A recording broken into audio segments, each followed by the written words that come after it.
सभी स्टूडेंट्स कैसे हैं? अपनी सेफ्टी रखिए और कोरोना से बचाव कीजिए। आज जो मैं कुछ आप लोगों को बात करने जा रही हूँ वो है मध्यमा सेकेंड ईयर डांस के विद्यार्थी। तो उन्हीं के लिए एक चैप्टर मैं कह रही हूँ। वो ये है कि हमारे अंग प्रत्यंग उपांग के बारे में हम लोगों ने पढ़ा है। और तो अंग के कौन कौन से मुख्य अंग हैं, तो उसमें जो मुख्य अंग है सबसे पहले वो सिर यानी सिर, शीश जिसे भी हम कहते हैं, सिर भी कहते हैं। तो उसी के बारे में मैं आज बात करूँगी कि अभिनय दर्पण और नाट्यशास्त्र में उसके बारे में बहुत बारीकी से लिखा गया है। नाट्यशास्त्र भरत मुनि द्वारा लिखा गया है और अभिनय दर्पण नंदिकेश्वर जी के द्वारा लिखा गया है। तो दोनों ने ये बहुत गहन बातें अपने शिरोभेद के बारे में कही है। तो मैं अभिनय दर्पण के अनुसार आज जो आपका शिरोभेद है उसके बारे में बात करूँगी। तो मनुष्य के सर्व अंगों में से सबसे प्रमुख अंग होता है सिर। सिर शरीर का बहुत महत्वपूर्ण अंग है। अभिनय की दृष्टि से इसका महत्व बहुत ज़्यादा है। यानी मैं आपको बात बताऊं कि सभी मुनियों ने बहुत ज़्यादा गहन चिंतन किया इस विषय में और उन्होंने कलात्मकता और साइंटिफिक दोनों तरीके से इस अंग को रखा है। कलात्मकता तो ये कि हमारा नाट्य या अभिनय या हमारा नृत्य हो, चाहे गायन, कोई भी कला हो, कला में सब जगह जो है सिर का महत्वपूर्ण स्थान है। क्योंकि बिना सिर के हिलाए डुलाए आप अपने भावों को नहीं कह सकते, अपने रस आप उजागर नहीं कर सकते हैं। तो मतलब सिर को हिलाना, अगर मैं बात आज आपसे भी बात कर रही हूँ तो मेरा भी सिर हिल रहा है, तो ये सिर भी जो हिल रहा है उसका भी कोई नाम है। तो वही सबसे बड़ी बात है कि जब आप अध्ययन करते हैं किसी भी चीज़ के बारे में, तो आप वैसे अगर मैं बोलूं कि दैनिक दिनचर्या में आप जब से आपने जन्म लिया इस पृथ्वी पर तब से आपने हज़ारों तरीके से सिर हिलाए भी होंगे। जब आप बचपन में होंगे तो रोते भी होंगे, तभी भी सिर हिलता है। मतलब बिना सिर हिले तो आपका कोई काम हो ही नहीं सकता ना, आप अपनी बात कह ही नहीं सकते हो। तो सिर जो है हमारे अंग का सबसे महत्वपूर्ण, हमारे शरीर का महत्वपूर्ण अंग है। तो ये कितनी ही अच्छी बात है, महत्वपूर्ण बात है कि जब हम सिर हिलाते हैं तो उनके नाम होते हैं।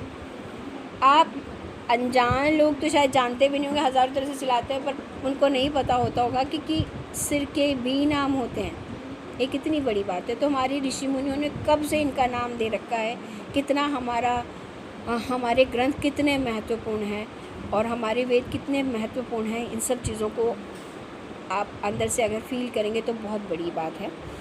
तो मैं आज अपने सिर को जो मुख्य रूप से कितने संचालन होते हैं उसी के बारे में बात करूँगी। तो आचार्य नंदिकेश्वर ने जो है सिर के जो भेद हैं वो बताए हैं और साथ ही उन्होंने ये भी बताया कि साइंटिफिक तरीके से अगर हम सिर का संचालन करते हैं तो मतलब हमारा गर्दन का जो है वो एक्सरसाइज होता है, हमारे सिर का एक्सरसाइज होता है, हमारे दिमाग का एक्सरसाइज होता है, तो हमारा शरीर अच्छा बन पाता है। उससे हम डेली एक्सरसाइज करते हैं। तो साइंटिफिक तरीके से भी ये सिर संचालन बहुत ही महत्वपूर्ण है।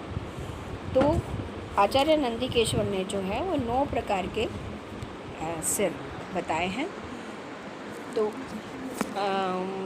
वैसे तो नाट्यशास्त्र में तो 12, 13, 14, 15 सिरों के नाम हैं, लेकिन मेन जो हमारे मुख्य रूप से जो हम सिर का जो हम प्रयोग में लाते हैं तो वो नंदिकेश्वर ने मुख्य रूप से 9 प्रकार के शिरोभेद बताए हैं जिनके नाम हैं। मैं सबसे पहले वो नाम आपको बताती हूँ। उनके नाम है समशिर, उद्वाहित शिर, अधोमुख शिर, उल्लोलित शिर, धुत शिर, कंपित शिर, परावृत शिर और उक्षिप्त शिर और परिवाहित शिर। परिवाहित और परावृत दोनों में अंतर है। तो इस तरीके से मिला के हमारे 9 तरीके के सिर हुए। तो 9 तरीके के सिर हैं, तो सबका अपना अलग अलग स्थान है कि कौन कौन सी जगह ये 9 सिर का प्रयोग होता है, कैसे कैसे होता है, इसके बारे में बहुत गहन चिंतन है। उसका मैं ये भी बताऊंगी उदाहरण के रूप में हम कैसे कैसे इसे करते हैं। तो सबसे पहले मैं बात करती हूँ समसिर की। समसिर यानी न तो अधिक ऊंचा हो न अधिक नीचा हो, बल्कि सामने एकदम एकदम सामने स्थिर जो रहता है उसे निश्चल सिर, एकदम एकदम आपकी बॉडी के अकॉर्डिंग आपका सेंटर में सिर रहता है, तो उसे हम समसिर कहलाते हैं। इसका प्रयोग हम जैसे किसी को नमस्कार करते हैं सामने रख के हाथ जोड़कर, तो तब हम किया जाता है, और प्रेम के रूप में किया जाता है, और अहंकार के रूप में भी करा जाता है, या कोई बात समझानी है उसके रूप में भी किया जाता है। तो समसिर का प्रयोग तब होता है, न तो अधिक ऊंचा हो न अधिक नीचा हो, सामान्य स्थिति के सिर को हम समसिर कहते हैं। दूसरे नंबर पर मैं करती हूँ उद्वाहित सिर। ऊपर की ओर उठे हुए सिर को हम उद्वाहित सिर कहते हैं। इसका प्रयोग हम लोग कोई भी आकाश में उड़ता हुआ पक्षी को देखने के काम में आता है, या ध्वजा देखने के काम में आता है, या तारे देखने के काम में आता है, चंद्रमा देखने के काम में आता है ना, ऊंचा उठा हुआ सिर, जिसे हम उद्वाहित सिर कहते हैं। कोई भी ऊंची चीज़ देखने के लिए, शिखर देखने के काम में आता है, पहाड़ की चोटी देखने के काम में आता है, तो अनेक तरीके के रूप में हम उद्वाहित सिर का प्रयोग करते हैं। तीसरा हम करते हैं अधोमुख सिर, यानी नीचे की ओर झुका हुआ सिर। नीचे की ओर झुके हुए सिर को हम अधोमुख सिर कहते हैं। तो इसका प्रयोग अधोमुख मतलब नीचे हमने झुका दिया, तो इसका प्रयोग हम कब करते हैं?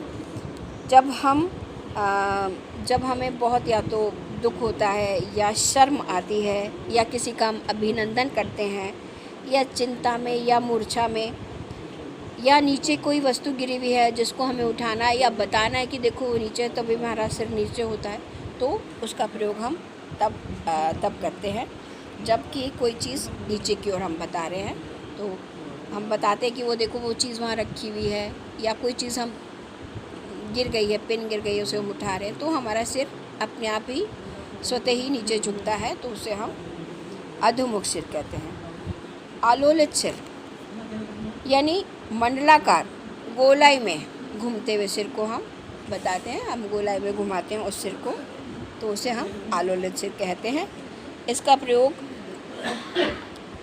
कभी हम देखते हैं कि जब निद्रा अवस्था में होते हैं तो हमारा सिर घूमने लगता है, मतलब स्थिर नहीं रहता, कि उस वक्त हम अचेत होते हैं और तो सिर पर हमारा कंट्रोल नहीं रहता, तो उस वक्त हम क्या करते हैं कि हमारा सिर डोलने लगता है ना, घूमने लगता है।